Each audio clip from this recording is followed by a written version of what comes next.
Muy bien, Eduardo Abella, ¿nos escuchás? ¿Cómo estás, Edu? Hola China, ¿cómo estás? Sebas, acá estamos. Muy bien. ¿Cuál es? ¿También? Sí, todo bien, Edu. ¿Cuál es la situación allí? Restricciones, un paso importante, bueno, en todo este contexto, ¿no? ¿Qué nos podés contar? Te cuento, miren, lo importante, estamos en Santo Tomé, en el límite con Brasil, en Corrientes, a 880 kilómetros de la ciudad de Buenos Aires aproximadamente. Aquí detrás mío está el acceso al complejo aduanero, es un complejo que además está privatizado en su paso, es el puente internacional Santo Tomé Corrientes a Borja del lado brasileño, allí en el límite entre Río Grande do Sul y la Argentina, en definitiva, el estado del sur de Brasil. Aquí estamos en un complejo que está habilitado. Hace un par de horas nada más, hace un rato salíamos con Román desde Uruguayana, Paso de los Libres del lado argentino en realidad, de cruce Uruguayana con Brasil. Allí hubo una protesta y un paro que se liberó exactamente en el mismo momento que nosotros llegamos con la cámara de Canal 26 al cruce. Tiene que ver con que los chequeos se hacen del lado brasileño, en todos los casos. Los chequeos, hablo del PCR, ¿no? Para comprobar si el transportista, porque los únicos que pueden pasar aquí son transportistas, tanto brasileños como argentinos, pero no pueden pasar turistas, no puede pasar público particular que no tenga que ver con el transporte de cargas tan importante que tenemos. Ahí pasa uno, por ejemplo, entre la Argentina y Brasil. Entonces, ¿qué ocurre? Este es uno de los cruces más importantes, igual que Uruguayana. Había una protesta de brasileños que estaban mucho tiempo esperando el resultado del PCR que se hacía del lado brasileño, pero que una vez que cruzaban el puente tenían que presentarlo. Eso podía llevar 2 días, 3 días, bueno, depende. La cuestión es que hubo un acuerdo entre los camioneros argentinos y brasileños para hacer causa común y esperar que se agilice un poco ese trámite, y hace un ratito nada más se liberó, entonces pudimos verlo en vivo, justo a la hora del programa de Greta Rodríguez y de Matías, cómo se liberaba el paso entonces entre la Argentina y Brasil allí. Estamos ahora en Santo Tomé, acá es distinta la mano, acá nunca hubo por ahora una protesta o algo que detenga el flujo entre la Argentina y Brasil, pero nos contaba recién gente de Gendarmería, que por supuesto no tienen permitido dar notas, que todo se hace del lado argentino, de un solo lado de la aduana, y que después una vez que cruzan hay un sector para que presenten los papeles, en definitiva, el comprobante de PCR para demostrar que ninguno tiene COVID, ni de Argentina ni de Brasil, ¿no?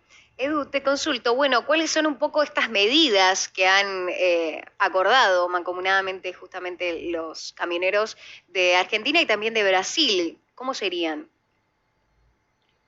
Bueno, en principio agilizar el PCR, que no tarde tanto. Vos pensás que en un momento, China, mandaban el PCR a Porto Alegre. Si cruzaban todo el estado de Río Grande do Sul, llegaba a Porto Alegre, iba al laboratorio, de ahí volvía a Uruguayana, son muchos kilómetros y muchos días, y eso se transformaba en algo muy engorroso, a tal punto engorroso, lo que decían los transportistas que nos contaban brasileños, era que se vencía el PCR, porque el PCR, Argentina exigía que tenga 2 o 3 días, de hecho, para cruzar. Si se mandaba desde la frontera, el camionero tenía que esperar ahí, en muchos casos en situaciones muy incómodas, no solo porque no todos pueden ir a un hotel, se quedan en el camión cuidando la mercadería, cuidando el vehículo, entonces, y lo mismo del lado argentino. Entonces lo que se pidió es que se haga un PCR más rápido directamente en Uruguayana, si bien digo en Uruguayana, en Brasil. De esa manera agilizaron, no tienen que mandarlo a un laboratorio en Porto Alegre. Por otro lado, acá pasa algo similar, pero evidentemente en Sao Borja está más agilizado el tema, más dinámico, y a los argentinos lo que se les pedía, del lado argentino, siempre hablando, Brasil no tenía una restricción, aclaro.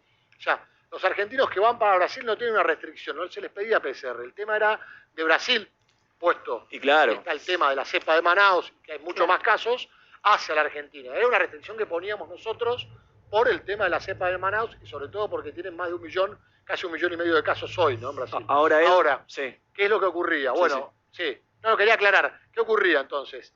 Dinamizar el tema, porque se hace muy lento. Y los argentinos lo que tenían que hacer, los camioneros argentinos cuando entraban al país, era presentar un test de antígenos que dé negativo, básicamente. Y si daba positivo, buscar el PCR para confirmar o no y aislarse o no en su domicilio. Pero no era in situ, no era en la frontera, era allá en su domicilio, una vez que llegaban, ¿no? Bien, Edu, bueno, completísimo como siempre. Celebramos que se haya levantado por empezar este bloqueo que había hace varios días en Paso de los Libres, clave. Bueno, también es entendible la postura, ¿no? Se necesita controles. Estamos hablando de Brasil, uno de los países más golpeados. Así que, Edu, completísimo como siempre el informe. Ante cualquier novedad, aquí estamos. Abrazo grande.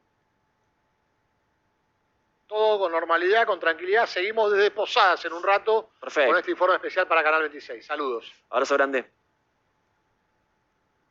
En Vicente López seguimos trabajando para estar cada día más seguros. Por eso, seguimos invirtiendo en tecnología al servicio de la seguridad, sumando nuevas cámaras, renovando los chalecos de nuestras fuerzas, invirtiendo en cámaras portables y en más puntos seguros. Vivamos Vicente López. Bien, y nos metemos de